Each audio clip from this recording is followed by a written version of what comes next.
Okay friends, now I am going to say about the concept of constructors. What is the constructor?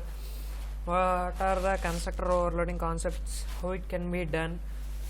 All these are going to be covered in this session. So first of all, we are going to check about the constructor. What is a constructor? It is nothing but just like as a function in our C++ program. But the major difference is that here the return types are not there in constructors, so that we does not return any value. It is just used for initializing a values or assigning one value to another value, and any particular operations cannot be done in these constructors, and it invokes when the object is invoked. Under the first and foremost definition of the constructor is, it is just declared as the same name as class name. Means that our class name will be equal just as our constructor which we are going to invoke. For example, now I am going to show you a simple example about constructor, and then we go about constructor overloading concepts. So in order to do that, first I am going to write a class, and my class name is going to be van, and in this I am going to create a constructor. Here the constructor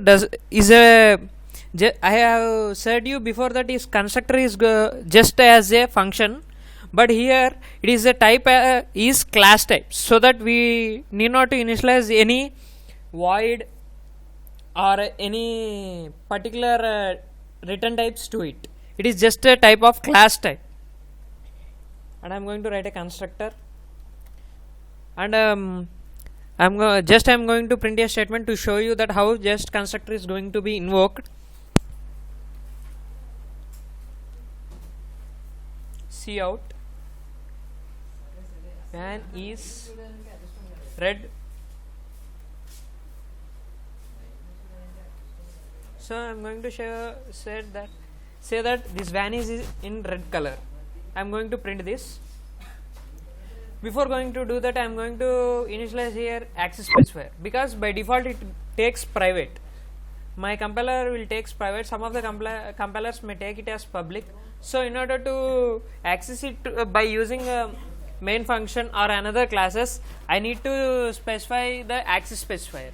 All of you know that there are three access specifiers in C++. One is private. It means that it cannot be accessed except within the class.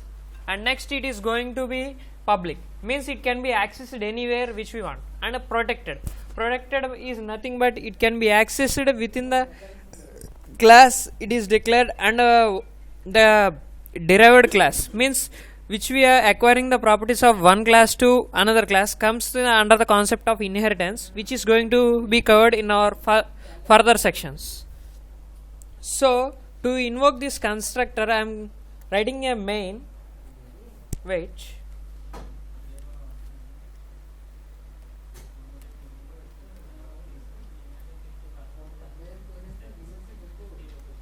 So I am going to create a object for our class. It is nothing but A.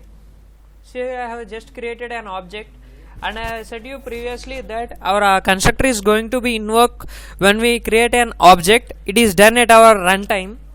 So now I am going to compile and show you what is the output. See, it is just printing van is in red color. Means the thing that is done here is nothing but, now we have created an object and named it as A, and it is when at the runtime the object is created, our compiler is going to check is there any constructor with the same name as class name, and going to execute first before going to the methods or any variables and etc. Which we have declared in that. So first our constructor is going to be invoked, and next the rest of the operations are going to be performed.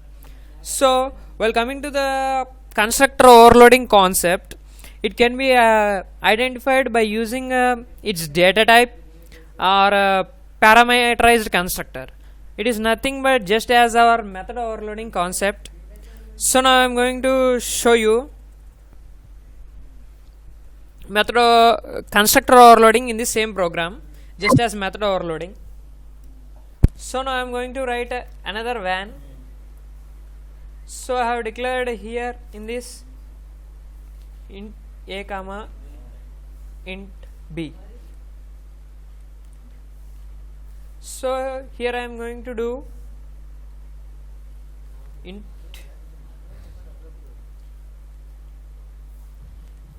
c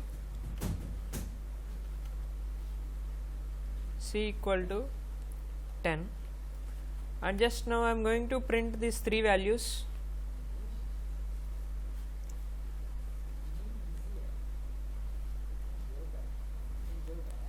See, now I have printed these values. In order to show you the parameterized difference, I have written a default constructor and constructor with parameters. And now I am going to show you another thing, that is data type difference. Now I am going to declare another variable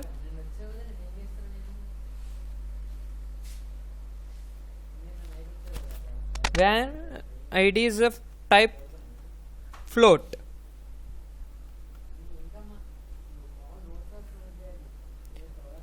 Float h comma float k, and there is no restriction that we have to pass these many parameters. In order to show you the difference, I am going to pass three values. It can be of 3 or 1. So now I am going to print these three values.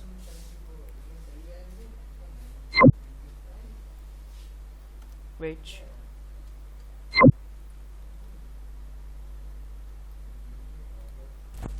Okay, now I am going to call these constructors by our main function. In order to do that, I am going to create an object for van, and I will name it as object b, and I am going to pass the values as 20 comma 30 to the constructor, and another object, it is nothing but, see, already we have declared the variables here, and I am declaring objects as same so that it may show any error. So I am going to change object va and cv. So here in this we need to pass three values, and their type is going to be float. Yeah.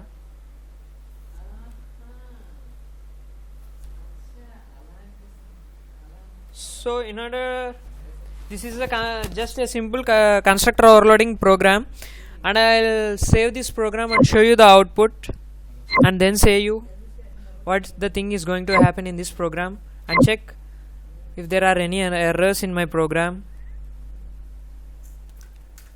See, there are no errors, and these are printing in an in order way. Give me 1 minute time, I will show you in a detailed way.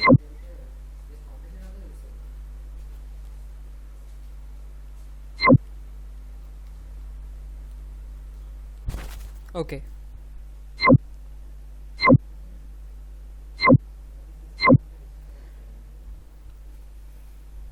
Wait.